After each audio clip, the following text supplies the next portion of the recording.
हम भी एक संस्मरण सुना रहे हैं। जब भारतीय आकाश इंटरनेट के बादल से आच्छादित नहीं था, तब वो बहुमूल्य रेलवे टाइम टेबल ही हम सबको ट्रेन के आने व जाने के समय से साक्षात्कार करता था।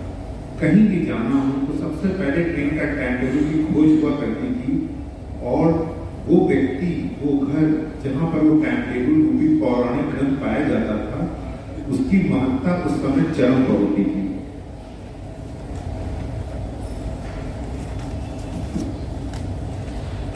बचपन में नई क्लास में एडमिशन के बाद मिलने वाली नई किताबें, उन नई किताबों की खुशबू आज तक मन में बसी। लेकिन नई क्लास, नई किताबें साल में केवल एक ही बार अपनी खुशबू बिखेरती थी, लेकिन रेलवे का ये टाइम टेबल साल में 2 बार प्रकाशित होता था, 1 अप्रैल और 1 अक्टूबर।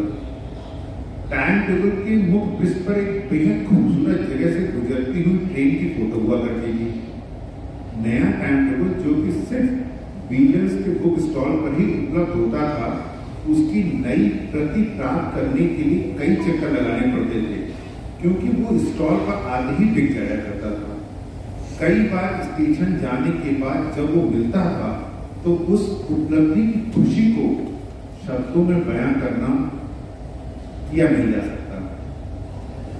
अब अपनी इस अमूल्य धरोहर को संजो के रखने का एक वाकया याद आ रहा है, सोचा आपसे साझा करें।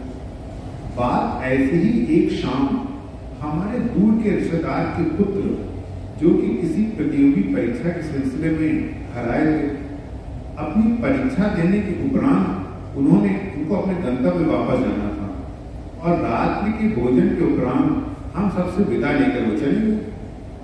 उनके जाने के काफी समय पश्चात, मुझे याद नहीं, पता नहीं कैसे, शायद कहीं की गाड़ी के आगमन और प्रस्थान का समय जानने की जिज्ञासा ने हमें टाइम टेबल की याद दिलाई। ड्राइंग रूम के कोने में पड़ी एक टेबल, जहां पर वो टाइम टेबल विराजमान रहता था, आज अनुपस्थित था। काफी खोजबीन की गई, लेकिन क्या मजा, टाइम टेबल साहब अपनी झलक भी दिखाएं।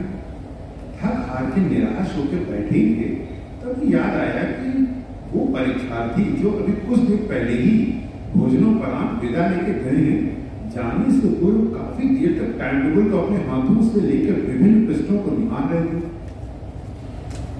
तुरंत में देखा गया कि जिस गाड़ी से उनको जाना था, वो अभी इलाहाबाद से गई नहीं होगी।